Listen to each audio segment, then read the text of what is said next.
Hello everyone, welcome to our channel dream university. आज हम लोग एनालिसिस करने वाले हैं सीयूईटी पीजी हिंदी की कट ऑफ को। आज हमारे साथ हैं सोनल मैम। बहुत सारे स्टूडेंट्स की रिक्वेस्ट थी कि सोनल मैम से एक वीडियो बनवा दीजिए कि जिसमें वो कट ऑफ के बारे में बता दें या फिर एक्सपेक्टेड स्कोर जो कट ऑफ जाने वाला है उसके बारे में बता दिया जाए। लेकिन हम लोग वेट इसी का कर रहे थे कि एक बार रिजल्ट आ जाए, आपका स्कोर कार्ड आ जाए, उसके बाद एक डेटा के साथ हम लोग आए, उसके बाद कट ऑफ बताने का कोई मतलब होता है। ऐसे ही हवा में तीर मार देने से कोई मतलब नहीं होता है, ठीक है। तो इसीलिए थोड़ा सा टाइम लिया हम लोगों ने कट ऑफ प्रिडिक्ट करने के लिए, डेटा एनालाइज किया, उसके बाद हम लोग आपके सामने आए हैं।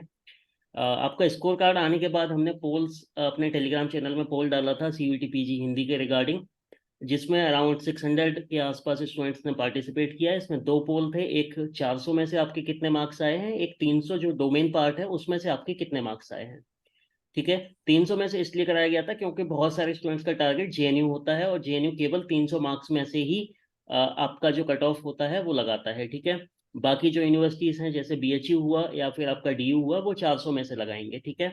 तो उसके बेसिस पे ही हम लोग आज डिस्कस करने वाले हैं कि आपका डीयू के लिए, बीएचयू के लिए, जेएनयू के लिए कि कट ऑफ क्या जा सकता है, ठीक है। सोनल मैम आपको बताएंगी कि ये क्या क्या आप लोगों ने आंसर किया है इसमें पोल का, और इसके बेसिस पे क्या कट ऑफ जा सकती है।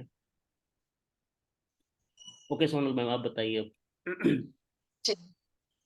पहले तो नमस्कार सज्जनों। आज हम डिस्कस करेंगे वही कट ऑफ जैसा कि शैलेंद्र सर ने बताया। इसके कुछ कारक आपको ध्यान में रखने होंगे कि कट ऑफ आया है रिजल्ट के बेसिस पे, रिजल्ट पे भी जो प्रतिक्रिया आप लोगों ने बताई है, ठीक है। और दूसरा ये, क्योंकि इस बार जो सीयूईटी कंडक्ट हुआ था उसमें पिछले बार से एक गिरावट आई है।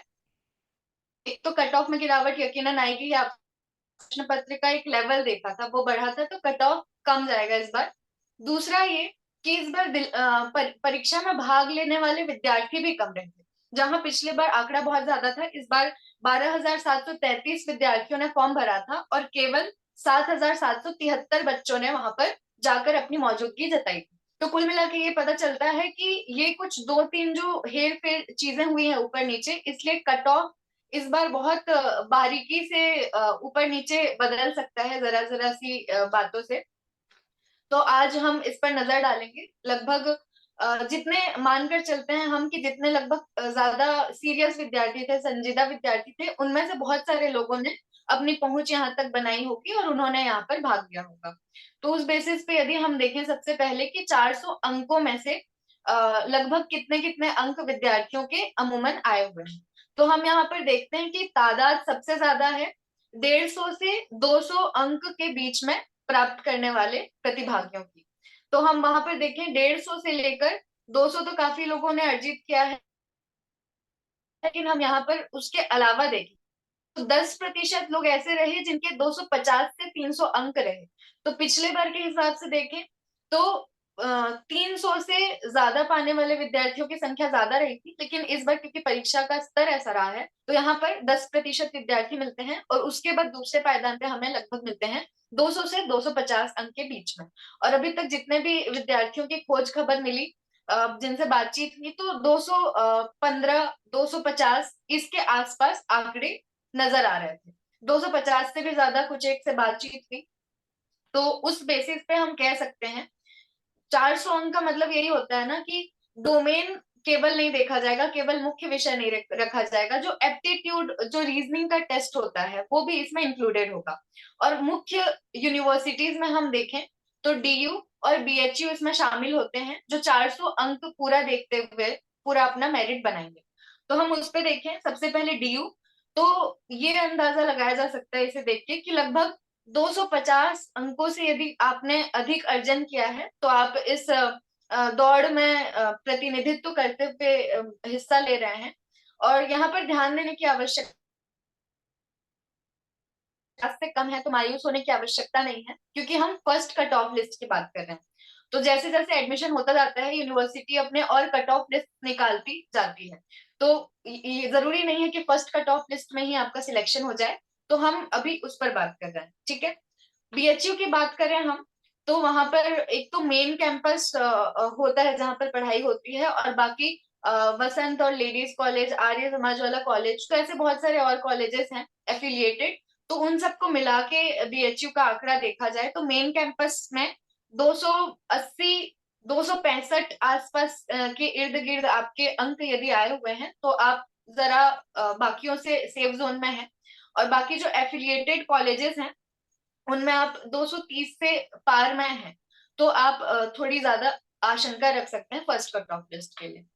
उसके बाद हम अगर देखें तो बाकी जो सेंट्रल यूनिवर्सिटीज बचती हैं तो इनमें ही आसपास आप नजर दौड़ा सकते हैं कि ये या फिर इनसे कम ही नंबर आएंगे, क्योंकि सबसे ज्यादा भाग दौड़ होता है तो वो इन यूनिवर्सिटीज के लिए होता है। ठीक है, तो अब 300 अंकों में कितने अंक आए हैं अक्सर विद्यार्थियों के, वो देखते हैं। क्योंकि बहुत सारे विद्यार्थी होते हैं, कुछ ऐसे होते हैं कि 400 में उनके 300 नंबर आए। ठीक है, तो मान लिया जाए उनका 270 एप्टीट्यूड में है और 230 सीधे उसमें है डोमेन में, लेकिन उसी की जगह कोई और विद्यार्थी है जिसका डोमेन में और कम हो जाए, एप्टीट्यूड में ज्यादा रहा था, तो एक फर्क यहाँ पर पड़ता है। मान लिया जाए, इसको और ब्रीफ करके मैं बताऊं तो मान लिया जाए यहाँ पर देखने को मिलता है कि जैसे मान लिया जाए 180 से 200 तक 12% विद्यार्थियों के आए हुए हैं नंबर डोमेन सब्जेक्ट में। तो हो सकता है कि एप्टीट्यूड में किसी के 40 नंबर, 180 प्लस 40 तो वो 220 हो रहे हैं, और हो सकता है किसी के एप्टीट्यूड में 60 नंबर हो तो 180 प्लस 60 200, फिर 240 वहां पे हो जाता है। तो एक वो फर्क हो जाता है कि आप केवल 400 में कितने अंक आए हैं उसको देखकर ना माने कि जेएनयू मिलेगा या कौन सा मिलेगा कौन सा नहीं। यहाँ पर बाजी पूरी बदल जाती है क्योंकि एप्टीट्यूड के मार्क्स घट जाते हैं। तो इस हिसाब से हम देखें तो 300 में से जितने भी अंक आएंगे वो जेएनयू मूलतः देखेगा। तो 250 के से पार यदि आपके अंक हैं तो आप जरा बाकियों से सेफ जोन में चल रहे हैं। यहाँ पर भी एक कारक आ जाता है रोचक सा, डेप्रीवेशन पॉइंट्स का। तो डेप्रीवेशन पॉइंट बगैर ऐड किए हम बात कर रहे हैं। डेप्रीवेशन पॉइंट जैसे ही ऐड होगा तो ऑब्वियस सी बात है कि फिर से एक बार जो स्तरीकरण और हो जाता है, एक जो स्ट्रेटा होता है वो फिर से बदलता हुआ नजर आता है। तो वहां पर फिर से एक अलग चीज होगी। डेप्रीवेशन पे हमने वीडियो बना रखा है कि कैसे अंक मिलते हैं, तो वहां से आप रिफर कर सकते हैं। वेबसाइट पे भी आपको प्रोस्पेक्टस पे मिल जाएगा जेएनयू के, यदि आपको अभी तक पता नहीं है तो। ठीक है, तो ये एक हमारा आम अंदाजा है फर्स्ट कट ऑफ लिस्ट को लेकर। क्योंकि इस बार सब्जेक्टिविटी ज्यादा थी क्वेश्चन पेपर्स में, मतलब ऐसा था कि भारत भारती किसने लिखा था इससे काम नहीं चल रहा था, भारत भारती के भीतर आपने थोड़ा बहुत पढ़ रखा हो तो वो चीज। तो कुछ एक चीजें हमने परीक्षा से पहले भी बात की थी, जैसे कि मैंने आपसे कहा था कि नेट जेआरएफ का जो सिलेबस है उसको एक बार जरूर देख के जाइएगा। तो जो जिन विद्यार्थियों ने उन पर थोड़ी दृष्टि फिराई, चाहे यूपीएससी ऑप्शनल का हल्का सा सिलेबस का ऊपर से एक टोह लेना या नेट जेआरएफ का, तो वो विद्यार्थी जरा फायदे में थे। बहुत सारे इसमें तर्क वितर्क थे, और अभी भी ये जो कॉम्प्लेक्स सा सिनेरियो हो रखा है ये मात्र आपको एक आइडिया देने के लिए है। क्योंकि एनटीए ने तो रिजल्ट जारी कर दिया है, लेकिन यूनिवर्सिटीज अब अपने अपने हिसाब से वेबसाइट में काउंसलिंग के लिए मेरिट लिस्ट निकालेंगी। बहुत सारे विद्यार्थियों का आम प्रश्न ये आ रहा था कि मैम रिजल्ट आ गया है, अब क्या आगे क्या करना है। तो आगे ये होना है कि हर एक यूनिवर्सिटीज जो हैं वेबसाइट में अपना पोर्टल में एक कट ऑफ लिस्ट जारी करेंगी, और यदि आप उस सेफ जोन में हैं तो आप फिर उसके लिए अप्लाई करेंगे। फिजिकल डॉक्यूमेंट ऑनलाइन वेरिफिकेशन वहां से होता है और फिर फिजिकल के लिए बुलाया जाता है। आगे कुछ आपको अब शैलेंद्र सर बताएंगे, कुछ एक चीजें छूट गई हो तो। ओके, तो मुझे लगता है कि जो कट ऑफ वाला एक आइडिया आप लोगों को लग गया है कि अगर आपके जेएनयू में 250 प्लस आ रहे हैं 300 में से, तो आप रेस में, अच्छी रेस में हैं। बाकी डिपेंड करेगा कि आपको कितने डिप्रीवेशन के पॉइंट मार्क्स मिलते हैं। अगर आप गर्ल स्टूडेंट हैं तो उसमें आपको 15 मार्क्स एक्स्ट्रा ऐड होंगे, तो और अच्छे चांसेस हो जाएंगे आपके, अगर आप 250 प्लस अभी ऑलरेडी हैं तो। बाकी बीएचयू और डीयू के लिए भी अगर आपके 400 में से 250 प्लस, डीयू के लिए मुझे लगता है अच्छा स्कोर है। सेम बीएचयू के लिए भी 260 270 प्लस अराउंड आ रहा है आपका, तो मुझे लगता है कि आपको मेन कैंपस के आसपास सीट मिल जाएगी। ठीक है।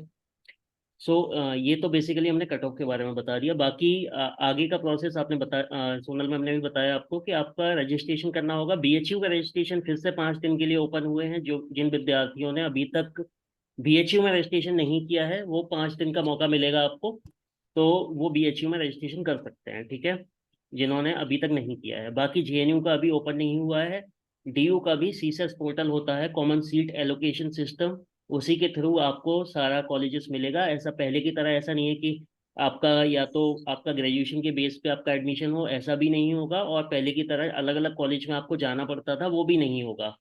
सारा सिस्टम जब से कोविड आया है ऑनलाइन हो गया है। अब ये बेनिफिट भी है कि अब आपको कहीं नहीं जाना है, आपको ऑटोमेटिकली कॉलेज एलोकेट हो जाएगा। ठीक है, आपको बस ऑनलाइन प्रोसेस रजिस्ट्रेशन करना है, उसके बाद आपको कॉलेज अलॉट हो जाएगा।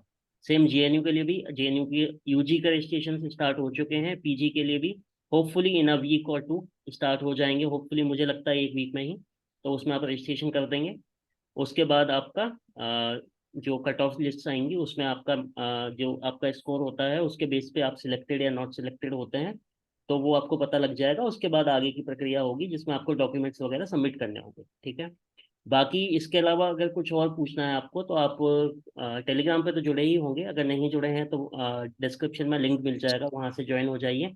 बाकी कुछ पूछना है तो कमेंट सेक्शन में अपना कमेंट लिख सकते हैं, तो उसको हम लोग आंसर कर देंगे। ठीक है, so thank you so much. आज की वीडियो में हम लोगों को होपफुली आपको एक आइडिया लग गया होगा। वेग कट ऑफ से बच के रहिए, है ना। अगर कोई कुछ भी बता रहा है बिना किसी डेटा के तो मुझे नहीं लगता वो बहुत ज़्यादा रिलेवेंट है। ठीक है, एक बेस होना चाहिए कुछ भी चीज़ बोलने का। चलिए, होपफुली एक आइडिया मिलना होगा आपको। Thank you so much for watching the video. मिलते हैं नेक्स्ट वीडियो में। Bye till then.